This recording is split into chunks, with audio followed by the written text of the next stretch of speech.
Hello friend, this is Alpana Singh. तो चलिए friends, आज हम आप सभी लोगों के लिए मैथ 2023 के लिए सीटेट 2023 के मैथ पेडागोजी के 15 क्वेश्चन हम लोग डिस्कशन करेंगे। ओके फ्रेंड्स, देखिए फ्रेंड्स, हम आप लोगों के लिए कल मैथ की क्लास नहीं चला पाए थे क्योंकि कल मेरी तबीयत थोड़ी सी ठीक नहीं थी, काफ़ी सर में दर्द था। और देखिए ईवीएस की क्लास में एक दो क्वेश्चन हमारे गलत भी हो गए थे, तो मैं नहीं चाहती थी कि आगे आने वाले क्लास में हमारे क्वेश्चंस गलत हो, इसलिए मैंने कल मैथ की क्लास आपकी नहीं कराई थी। ओके फ्रेंड्स, तो आज हम लोग देखिए 15 क्वेश्चन करेंगे अपने पेडागोजी, ठीक है, मैथ के। तो चलिए फ्रेंड्स, देखिए जो लोग अभी तक हमारे चैनल को लाइक एंड सब्सक्राइब नहीं किए हैं वो लोग कर दीजिए, और हमारे चैनल पे ऐसे ही आप लोग कंटिन्यू बने रहिए, हमें भी बहुत अच्छा लगता है। देखिए फ्रेंड्स, आप लोग कमेंट करते हैं, यानी कि मुझे लगता है कि आप लोग पढ़ते हैं रियली, ठीक है।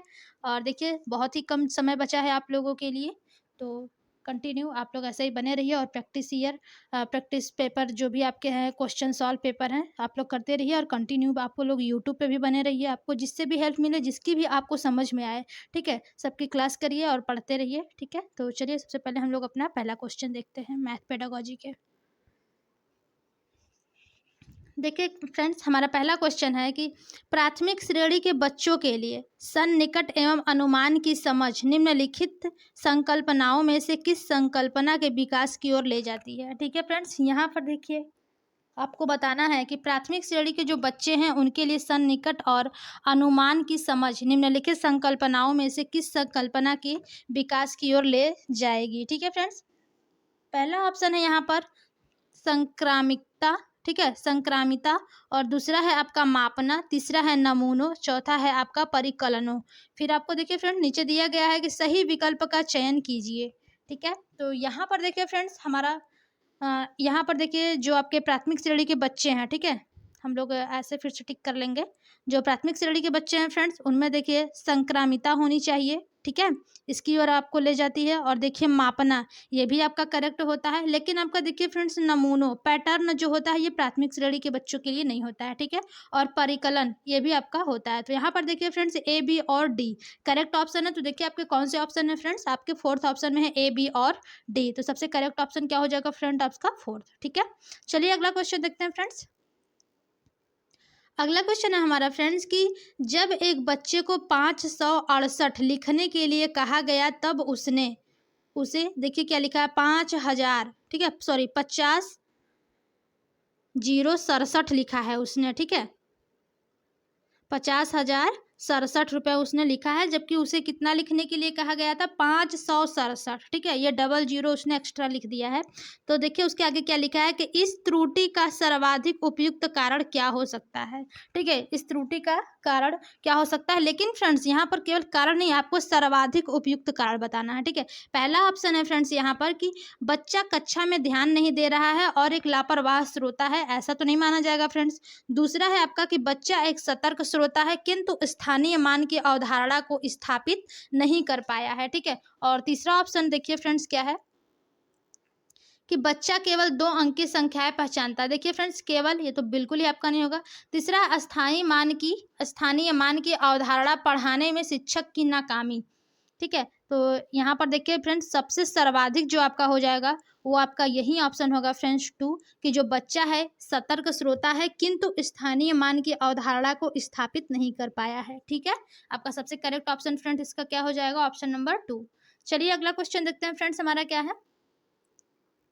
देखिए फ्रेंड्स हमारा अगला क्वेश्चन है कि निम्नलिखित में से कौन सा संस्कृति विशिष्ट विज्ञान का उदाहरण है जो कि प्रारंभिक स्तर के गणित अधिगम में बहुत छोटे बच्चों द्वारा प्रदर्शित किया जाता है। ठीक है, यहाँ पर फ्रेंड्स आपको बताना है संस्कृति विशिष्ट विज्ञान का उदाहरण है ये, ठीक है, जो कि प्रारंभिक स्तर के गणित अधिगम में बहुत छोटे बच्चों द्वारा प्रदर्शित किया जाता है। पहला है फ्रेंड्स आपका अधिगमकर्ता द्वारा प्रयुक्त संख्या शब्द, दूसरा है संख्या संक्रियाएं, तीसरा है आपका दिक् स्थान संबंधी समझ, और चौथा है फ्रेंड्स गणितीय पहेलियां आदि हल करना, ठीक है। तो यहाँ पर देखिए फ्रेंड्स जो आपका सबसे करेक्ट ऑप्शन हो जाएगा वो आपका पहला होगा कि अधिगमकर्ता द्वारा प्रयुक्त संख्या शब्द, ठीक है, यही आपका सबसे करेक्ट ऑप्शन होगा। चलिए अगला क्वेश्चन की ओर चलते हैं फ्रेंड्स। देखिए हमारा अगला क्वेश्चन है फ्रेंड्स कि निम्नलिखित में से कौन सा कथन गणित के अधिगम के संबंध में सही है। ठीक है, आपको यहाँ पर बताना है फ्रेंड्स कि कौन सा ऐसा कथन है जो गणित के अधिगम के संबंध में सही है। पहला है लड़कियों की तुलना में लड़के गणित में सीखने में बेहतर होते हैं या फिर बेहतर हैं, ठीक है। दूसरा है विशेष आवश्यकताओं वाले बच्चों के लिए अलग क्षमताएं होनी चाहिए क्योंकि वे अन्य बच्चों के साथ नहीं सीख सकते। तीसरा है प्रत्येक व्यक्ति गणित सीख सकता है। और चौथा है फ्रेंड्स, गणित में प्रक्रियात्मक प्रवाह सदैव अवधारणात्मक स्पष्टता की ओर ले जाएगा, ठीक है। तो यहाँ पर देखिए फ्रेंड्स, जो आपका सबसे करेक्ट ऑप्शन हो जाएगा यहाँ पर यही होगा कि प्रत्येक व्यक्ति गणित सीख सकता है, ठीक है। ये देखिए आपका लिंग रूढ़िबद्धता, ठीक है, यही है कि गणित में लड़कियां होती हैं उनकी तुलना में लड़के गणित सीखने में बेहतर होते हैं। तो ये आपका बिल्कुल नहीं होगा फ्रेंड्स। यहाँ पर जो सबसे करेक्ट ऑप्शन हो जाएगा आपका थर्ड होगा कि प्रत्येक व्यक्ति, कोई भी व्यक्ति है वो गणित सीख सकता है, ठीक है। चलिए अगला क्वेश्चन देखते हैं। सॉरी फ्रेंड, हाँ सॉरी, चलिए सही है फ्रेंड्स, अगले क्वेश्चन की ओर चलते हैं और देखते हैं हमारा अगला क्वेश्चन क्या है। अब देखिए फ्रेंड्स, हमारा अगला क्वेश्चन है कि राष्ट्रीय पाठ्यचर्या रूपरेखा 2005 गणित की पाठ्यचर्या को महत्वाकांक्षी होने के लिए तर्क प्रस्तुत करता है। इस दृष्टि को दर्शाने के लिए निम्नलिखित में से कौन सा सर्वाधिक उपयुक्त है, ठीक है। यहाँ पर फ्रेंड्स आपको आपके देखिए क्वेश्चन पूछ रहा है कि जो आपके एनसीएफ 2005 है, ठीक है, वो गणित की पाठ्यचर्या को महत्वाकांक्षी होने के लिए तर्क प्रस्तुत करता है, ठीक है। इस दृष्टि को दर्शाने के लिए निम्नलिखित में से कौन सा सर्वाधिक उपयुक्त है। तो पहला ऑप्शन है फ्रेंड्स आपका कि पाठ्यचर्या का संख्या ज्ञान में विद्यार्थियों की क्षमताओं का विकास करना आवश्यक है। दूसरा है आपका ऑप्शन कि पाठ्यचर्या का गणितीय चिंतन एवं विवेचन के लिए विद्यार्थियों के आंतरिक संसाधनों का विकास करना आवश्यक है। और अगला ऑप्शन है फ्रेंड्स यहाँ पर कि पाठ्यचर्या का गणितीय पहेलियों को हल करने में विद्यार्थियों की क्षमता का विकास करना आवश्यक है, ठीक है। आगे दिया है सही विकल्प का चयन कीजिए। तो यहाँ पर देखिए फ्रेंड्स, जो सबसे करेक्ट आपका ऑप्शन हो जाएगा इसका, वो केवल यही होगा फ्रेंड्स कि जो पाठ्यचर्या का गणितीय चिंतन एवं विवेचन है, ठीक है, उसके लिए विद्यार्थियों के आंतरिक संसाधनों का विकास करना आवश्यक है। ओके फ्रेंड्स, यहाँ पर देखिए केवल बी ऑप्शन सही है। तो यहाँ पर देखिए कौन से ऑप्शन है, यहाँ पर देखिए 2 में है ना केवल बी, तो यही आपका सबसे करेक्ट ऑप्शन हो जाएगा केवल बी, ठीक है फ्रेंड्स। चलिए अगला क्वेश्चन देखते हैं। फिर से देखिए आपके एनसीएफ के क्वेश्चन पूछे गए हैं फ्रेंड्स। देखिए क्वेश्चन है कि राष्ट्रीय पाठ्यचर्या रूपरेखा 2005 के अनुसार प्राथमिक स्तर के गणित पाठ्यक्रम को खाली स्थान पर सबसे कम केंद्रित होना चाहिए। यहाँ पर देखिए फ्रेंड, सबसे जो कम महत्वपूर्ण आंसर होगा वही यहाँ पर टिक करना, ठीक है। पहला है प्रासंगिक गणित शब्दावली के विकास। दूसरा है दिक् स्थान संबंधी समझ के विकास। तीसरा है प्रतिमानों या फिर प्रतिरूपों की पहचान। चौथा है आपका समस्याओं को हल करने के लिए मानक कलन विधियों के उपयोग। तो देखिए फ्रेंड्स, आपके जो आपका एनसीएफ 2005 है उसके अनुसार प्राथमिक स्तर के गणित, ठीक है, गणित पाठ्यक्रम को सबसे कम केंद्रित होना चाहिए। तो सही ऑप्शन आपका क्या हो जाएगा फ्रेंड्स, समस्याओं को हल करने के लिए मानक कलन विधियों का उपयोग, ठीक है, यही आपका सबसे कम उपयुक्त यहाँ पर केंद्रित है, ठीक है। चलिए तो देखिए यहाँ पर सबसे राइट ऑप्शन आपका फोर्थ हो जाएगा। चलिए अगला क्वेश्चन देखते हैं फ्रेंड्स। देखिए हमारा अगला क्वेश्चन है कि निम्नलिखित में से कौन सा रचनात्मक आकलन का उद्देश्य नहीं है। फ्रेंड्स ध्यान से देखिएगा, यहाँ पर आपसे नॉट वाले क्वेश्चन पूछे गए हैं, ठीक है। तो यहाँ पर आपको बताना है रचनात्मक आकलन का उद्देश्य नहीं है। पहला ऑप्शन है बच्चे की भ्रांतियों के बारे में जानना, ठीक है। ये तो देखिए आपका क्या होगा कि सही होगा कि आप बच्चों की जो भ्रांतियां हैं उनमें जो भ्रम पैदा हुआ है उसके बारे में जानना, ये तो अच्छी बातें होती है। दूसरा है विज्ञान के निर्माण में बच्चे की समझ को आकरना, बिल्कुल सही है फ्रेंड्स। थर्ड है आपका पिछली अवधारणा पर आधारित नई अवधारणा को प्रस्तुत करना, ठीक है। और चौथा क्या है कि यह जानना कि शिक्षण युक्ति विधि या फिर विधि उपयुक्त है या नहीं। तो देखिए फ्रेंड्स, इसका जो नहीं होगा, ठीक है, वो आपका यही होगा थर्ड, ठीक है, यही गलत है, इसलिए यही सही होगा कि पिछली अवधारणा पर आधारित नई अवधारणा को प्रस्तुत करना, ठीक है। इसका करेक्ट ऑप्शन जो है वो आपका थर्ड हो जाएगा, ठीक है। चलिए अगला क्वेश्चन देखते हैं। देखिए हमारा अगला क्वेश्चन है फ्रेंड्स कि प्राथमिक कक्षा की एक शिक्षिका, ठीक है, प्राथमिक कक्षा की एक शिक्षिका अपने विद्यार्थियों में गणितीय तर्कड़ा या फिर विवेचन के कौशल के विकास पर ध्यान केंद्रित कर रही है, ठीक है। तो नीचे देखिए क्या है कि निम्नलिखित में से कौन से कार्य उसकी सबसे उपयुक्त तरीके से सहायता कर सकते हैं। यहाँ पर देखिए जबकि प्राथमिक कक्षा की फ्रेंड्स शिक्षिका है वो अपने विद्यार्थियों में गणितीय तर्कड़ा के कौशल के विकास पर ध्यान केंद्रित कर रही है, ठीक है। तो इसमें से सबसे उपयुक्त तरीके से सहायता कर सकते हैं कौन। पहला ऑप्शन है अपनी कक्षा में गणितीय क्रीड़ाओं और पहेलियों का उपयोग करना। और दूसरा है फ्रेंड्स अभ्यास के लिए दिए गए एक सूत्र पर आधारित बहुत सारे प्रश्न देना। तीसरा है नियमित कक्षा परीक्षाओं का आयोजन करना। चौथा है श्यामपट्ट पर पाठ्यपुस्तक के प्रश्नों को हल करना। ठीक है, तो देखिए फ्रेंड्स यहाँ पर जो सबसे करेक्ट आपका ऑप्शन हो जाता है वो फर्स्ट होगा कि अपनी कक्षा में गणितीय क्रीड़ाओं और पहेलियों का उपयोग करना। ठीक है, क्योंकि यहाँ पर देखिए फ्रेंड्स गणितीय तड़कड़ा विवेचन कौशल बढ़ा रही है, तो यहाँ पर आप गणितीय से संबंधित पहेलियों का उपयोग कर सकते हैं। ठीक है, तो यहाँ पर देखिए सबसे उपयुक्त तरीके से सहायता कर सकता है, तो ये आपका फर्स्ट ऑप्शन राइट होगा। ठीक है, चलिए अगला क्वेश्चन देखते हैं फ्रेंड्स। हमारा अगला क्वेश्चन है फ्रेंड्स कि निम्नलिखित में से कौन सा स्कूलों की पाठ्यचर्या व शिक्षा शास्त्र के लिए राष्ट्रीय शिक्षा नीति एनईपी 2020 की प्रस्तावनाओं का निरूपण करता है। ठीक है, पहला है अधिगम समग्र और एकीकृत होना चाहिए। ठीक है, पहला ऑप्शन क्या दिया है फ्रेंड्स कि जो आपके अधिगम है वो समग्र और एकीकृत होने चाहिए, बिल्कुल सही है फ्रेंड्स। और दूसरा ऑप्शन है 5+3+3+4 के नए डिजाइन में स्कूल पाठ्यक्रम और शिक्षण शास्त्र को पुनर्गठित करना, बिल्कुल सही है फ्रेंड्स, ये आपका यही है। ठीक है, 5+3+3+4 यही आपका सही नया डिजाइन है। और तीसरा है 5+2+3+3 के नए डिजाइन में, ये गलत है फ्रेंड्स आपका। चौथा ऑप्शन है फाउंडेशनल स्टेज में औपचारिक पाठ्यपुस्तकों से अधिगम सम्मिलित होना चाहिए, ये भी आपका गलत है फ्रेंड्स, फाउंडेशनल स्टेज में औपचारिक। ठीक है, तो यहाँ पर देखिए नीचे दिया है सही विकल्प का चयन कीजिए, तो देखिए फ्रेंड्स हमारा सही विकल्प कौन सा है, ए और बी। ठीक है, देखिए ऑप्शन नंबर 2 में है ए और बी, तो आपका सबसे करेक्ट ऑप्शन जो है फ्रेंड्स वो आपका सेकंड हो जाएगा। ठीक है, यानी कि दूसरा ऑप्शन सही। चलिए अगला क्वेश्चन देखते हैं फ्रेंड्स, फटाफट से हम लोग 15 क्वेश्चन हम लोग को कंप्लीट करना है अपना।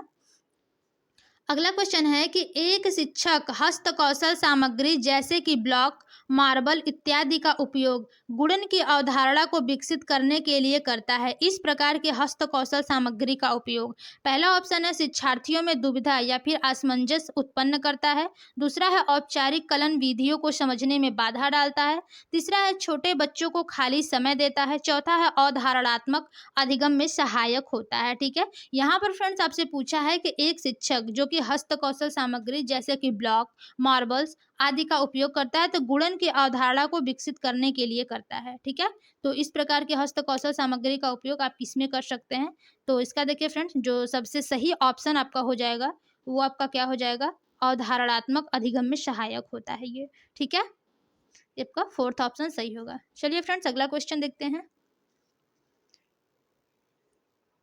देखिए हमारा यहाँ पर अगला क्वेश्चन है कि निम्नलिखित में से किसका उपयोग बच्चों में किसी विशेष अवधारणा के प्रति भ्रांतियों एवं अधिगम में आ रही कठिनाइयों के विश्लेषण के लिए किया जाता है। ठीक है, यहाँ पर फ्रेंड्स आपसे पूछा गया है कि किसका उपयोग बच्चों के किसी अवधारणा के प्रति भ्रांतियों एवं अधिगम में आ रही कठिनाइयों के विश्लेषण के लिए किया जाता है। तो पहला है आपका ऑप्शन मानक संदर्भित परीक्षा, दूसरा है मानदंड संदर्भित परीक्षा, तीसरा है नैदानिक परीक्षा और चौथा है उपचारिक परीक्षा। तो देखिए फ्रेंड्स इसका जो सबसे करेक्ट ऑप्शन है वो आपका नैदानिक परीक्षा होता है। ठीक है, बच्चों को किसी विशेष अवधारणा के प्रति और जो है यहाँ पे आपके भ्रांतियों और अधिगम में आ रही कठिनाइयों का विश्लेषण करने के लिए नैदानिक परीक्षा किया जाता है। ओके फ्रेंड्स, अगला क्वेश्चन देखिए क्या है कि कथन में, ठीक है नीचे कुछ कथन दिया गया है वो हम आप लोग को दिखाएंगे। यहाँ पर देखिए पहले है कथन में दी गई जानकारी के आधार पर निम्नलिखित में से कौन सी सुझाई गई शिक्षण विधियां शिक्षार्थी को गणितीय विज्ञान के निर्माण का प्रत्यक्ष अनुभव प्रदान करती है। ठीक है, तो यहाँ पर चलिए सबसे पहले हम लोग अपना कथन देख लेते हैं फ्रेंड्स क्या है। यहाँ पर देखिए कथन है फ्रेंड्स की, कथन है कि एक शिक्षक इस अवधारणा को पढ़ाना चाहता है। ठीक है, एक शिक्षक है वो इस अवधारणा को पढ़ाना चाहता है कि चतुर्भुजों में कोणों का योगफल 360 होता है। ठीक है, कोणों का योगफल कितना होता है 360। वो जो एक शिक्षक है वो अपनी अवधारणाओं को मतलब यानी कि उसका जो अवधारणा है उसको पढ़ाना चाहता है। ठीक है, तो यहाँ पर शिक्षण विधियाँ कौन सी होनी चाहिए, चलिए ऑप्शन देखते हैं फ्रेंड्स क्या होगा हमारा। पहला है शिक्षक श्यामपट्ट पर एक चतुर्भुज बनाता है और उसके कोणों को चांदा का उपयोग करके मापता है और दिखाता है कि कोणों का योगफल 360 के बराबर है। ठीक है, और आपका यहाँ पर अगला है दूसरा ऑप्शन फ्रेंड्स कि शिक्षक कागज के एक टुकड़े पर एक चतुर्भुज खींचता है और फिर उसका एक विकर्ण खींचता है ताकि चतुर्भुज के दो त्रिभुजों में विभाजित किया जा सके। वह त्रिभुजों के कोण योग गुण धर्म का उपयोग करके दिखाता है कि चतुर्भुज के कोणों का योगफल 360 है। देखिए काफी लंबा लंबा इसके ऑप्शन दिए गए हैं फ्रेंड्स, थोड़ा ध्यान से आप लोग सुनिएगा, ठीक है। और थर्ड ऑप्शन है कि शिक्षक छात्रों को कागज के एक टुकड़े पर विभिन्न प्रकार की चतुर्भुज बनाने के लिए कहता है और उनके आंतरिक कोणों को मापने और प्रत्येक प्रकार की चतुर्भुज में कोणों का योग खोजने के लिए कहता है। हमने आपसे पहले ही फ्रेंड्स कहा है जहां पर अन्वेषण हो यानी कि खोज करने की विधि, वहीं देखिए फ्रेंड्स आपका सबसे करेक्ट ऑप्शन होगा। तो यहाँ पर देखिए थर्ड ऑप्शन में जो आपका दिया गया है इसमें खोजने के लिए दिया गया, सबसे करेक्ट ऑप्शन थर्ड होगा। तो देखिए जिस ऑप्शन में थर्ड ऑप्शन दिया होगा वहीं आपका सबसे करेक्ट होगा। तो देखिए यहाँ पर दूसरे ऑप्शन में दिया है थर्ड, तो यही देखिए आपका दूसरा आंसर इसका सही हो जाएगा, ठीक है। चलिए अगला क्वेश्चन देखते हैं फ्रेंड्स। अगला क्वेश्चन है फ्रेंड्स कि राष्ट्रीय पाठ्यचर्या रूपरेखा 2005 के अनुसार विविध संस्कृतियों में पटरी विक्रेताओं और आम लोगों द्वारा उपयोग किए जाने वाले गणित को प्राइमरी कक्षा के गणित पाठ्यचर्या में शामिल किए जाने हेतु निम्नलिखित में से कौन सा सत्य नहीं है। फ्रेंड्स यहाँ पर ध्यान दीजिएगा, आप लोगों से देखिए यहाँ पर नॉट वाले क्वेश्चन पूछे गए हैं, ठीक है। राष्ट्रीय पाठ्यचर्या रूपरेखा 2005, ठीक है। विभिन्न संस्कृति में पटरी विक्रेताओं और आम लोगों द्वारा उपयोग किए जाने वाले गणित को प्राइमरी कक्षा के गणित पाठ्यचर्या में शामिल किए जाने हेतु, ठीक है। तो पहला ऑप्शन है फ्रेंड्स यहाँ पर कि औपचारिक गणित और पटरी विक्रेताओं तथा आम लोगों द्वारा प्रयोग किए जाने वाले गणित में कोई संबंध नहीं है। दूसरा ऑप्शन है कि आम लोगों द्वारा प्रयुक्त गणितीय क्रियाएं काफी समृद्ध और महत्वपूर्ण हैं और उनको कक्षाई चर्चा में शामिल किया जा सकता है। तीसरा है फ्रेंड्स विभिन्न संस्कृतियों में प्रयुक्त गणितीय व्यवहारों और शामिल करना गणित के अधिगम को रुचिपूर्ण और प्रासंगिक बनाने के लिए किया जा सकता है, ठीक है। और चलिए चौथा क्वेश्चन भी साथ में देख लेते हैं फ्रेंड्स क्या है। और चौथा क्वेश्चन है यहाँ पर फ्रेंड्स की विविध पृष्ठभूमि से आए बच्चे संख्याओं, गिनती और परिकलन के विभिन्न तरीकों को कक्षाई चर्चा में शामिल कर सकते हैं, ठीक है।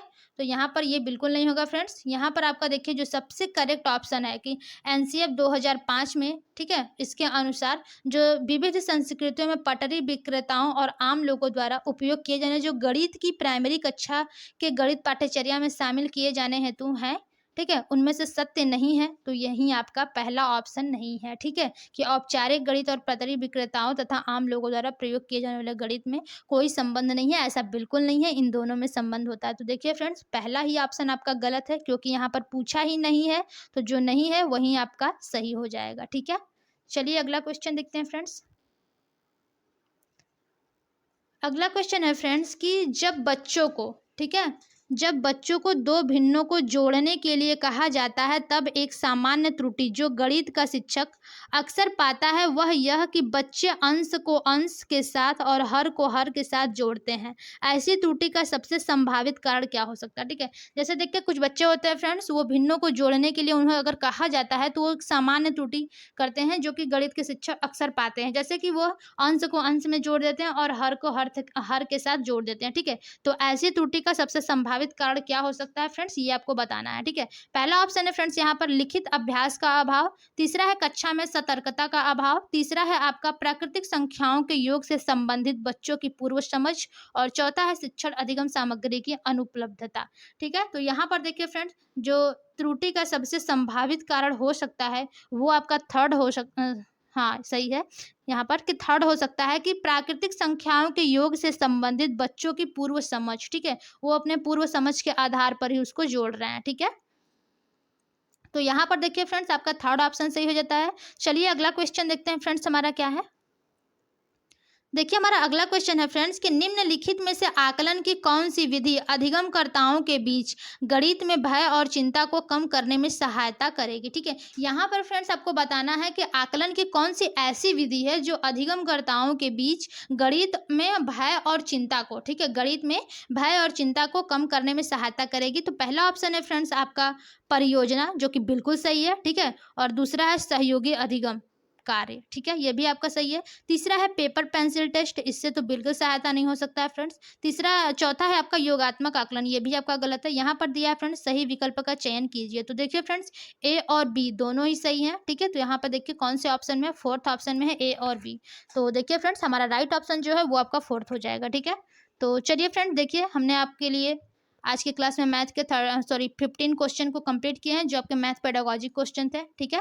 तो जो लोग अभी तक हमारे चैनल को देखे फ्रेंड्स, लाइक एंड सब्सक्राइब नहीं किया वो लोग कर दीजिए और अपने सभी दोस्तों में भी शेयर कर दीजिए ताकि सबको हेल्प मिल सके। ओके फ्रेंड्स, मिलते हैं अपनी अगली वीडियो यानी कि कल ईवीएस की क्लास में। ओके फ्रेंड्स, तब तक के लिए थैंक यू।